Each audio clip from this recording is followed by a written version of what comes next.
Go. Hello, I'm Andrew Main, and we're from the team from All Kinds of Everything. Here's Keith coming to join me. Hello everybody! Yes, as I promised yesterday, we're going to have some brunch briefings from Azerbaijan from now on. And we're coming outdoors, and behind us we have the walls of the old city here in Baku as a setting for the first of our brunch briefings for Eurovision 2012. And we're now finished the individual rehearsals for the 2012 Eurovision Song Contest, and we don't have anything to do until 6 o'clock this evening, which is great, which is the press final, or the press preview of the 2012 contest. So Andrew, you've sat through all the rehearsals as well. What did you make of it? It's been hectic. 8 days of hard work trying to cover everything, trying to get as much information, trying to see as much of the different artists, trying to meet some of them, take photographs, and also try to write up about it on the blog. It's hectic, but it's a lot of fun. Yes, absolutely. I'll echo that from Andrew. A lot of running around, trying to catch everything, trying to catch the odd press conference, and of course all the rehearsals. But now all of that is done, and from now on we can relax a bit. So as we go outside, I'm just going to talk to different people every day and ask them what they think of the city and the organisation of the contest. So Andrew, you're up first. Your thoughts on Baku? Well, I must admit I'm really surprised by Baku. I wasn't sure what to expect. Coming so far east, I thought perhaps it might be a little bit underdeveloped. I mean, there's no doubt that outside of the city there are probably parts of the outskirts of Baku and beyond that are probably still very much underdeveloped and still need an awful lot of money spent on the infrastructure. But Baku itself, there seems to be lots and lots and lots of money being spent on everything from redoing buildings, old buildings, building new buildings to look modern or even old.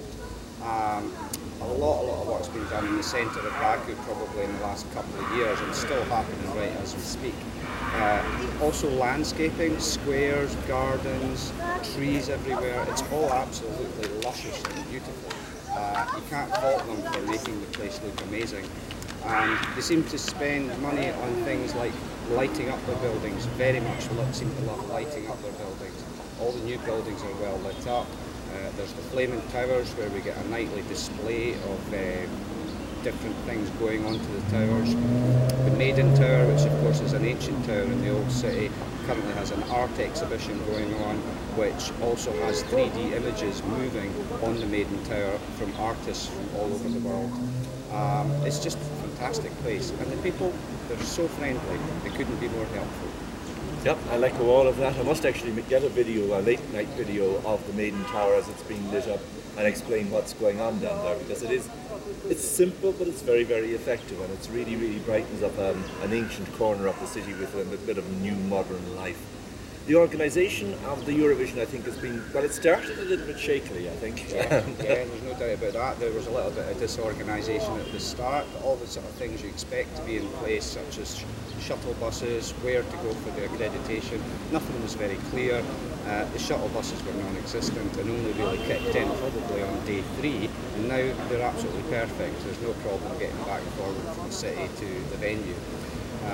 Once you get into a routine, I think that's right. There's been lots of other hiccups along the way, but the general attitude is if there's something wrong and people complain about it, they'll try and fix it. Yeah, whether it be a coffee machine or a lack of hot food or lack of shuttle buses, I think everything that we've asked for, we've got within 24 or 48 hours. So in that sense, I have no complaints, and as I said, for people that are arriving now, or in the last few days, I think the experience that they're going to get here in Baku is going to be a lot better than the one that we got at the very start.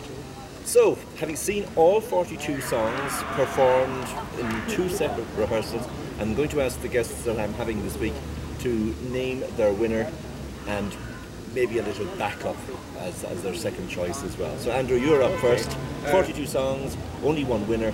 Gun to your head, who's it going to be? Well, put me on the spot like that can sometimes be difficult. It's a very interesting contest this year. There's probably anything up to 6 or 8 songs that could potentially win this year.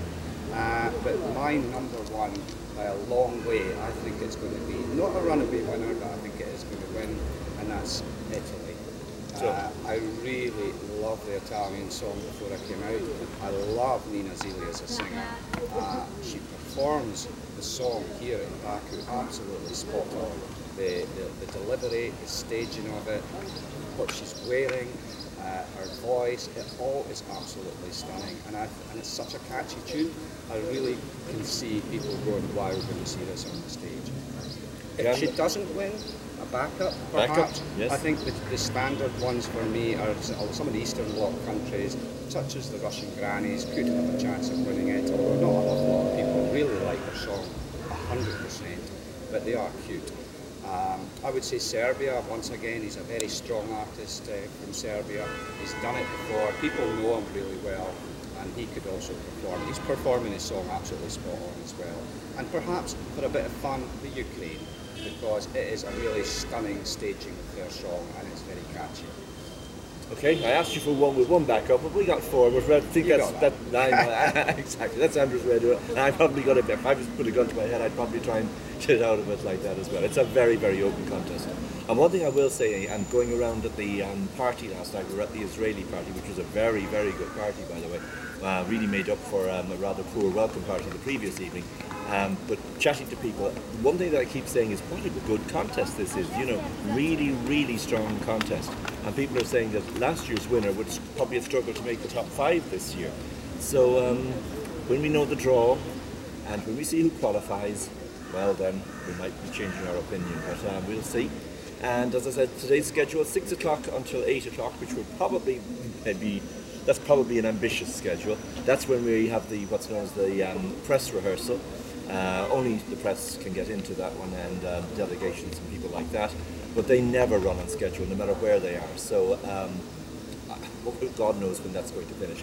And then at midnight tonight, we are going to have the jury final for the first semi-final. That features Jedward, it features the Russian grannies, it features Romania, Iceland, a lot of big hitters in there. Cyprus as well. Oh, Cyprus, of course, yes. And Greece, and Israel, and Moldova, and possibly we've named almost all the qualifiers there, I think. Probably. And Ireland, obviously. And so that's it.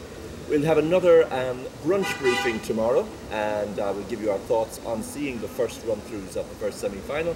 And stick with us here on allkindsofeverything.ie for the best Eurovision coverage of Baku 2012. Thanks very much. Bye-bye.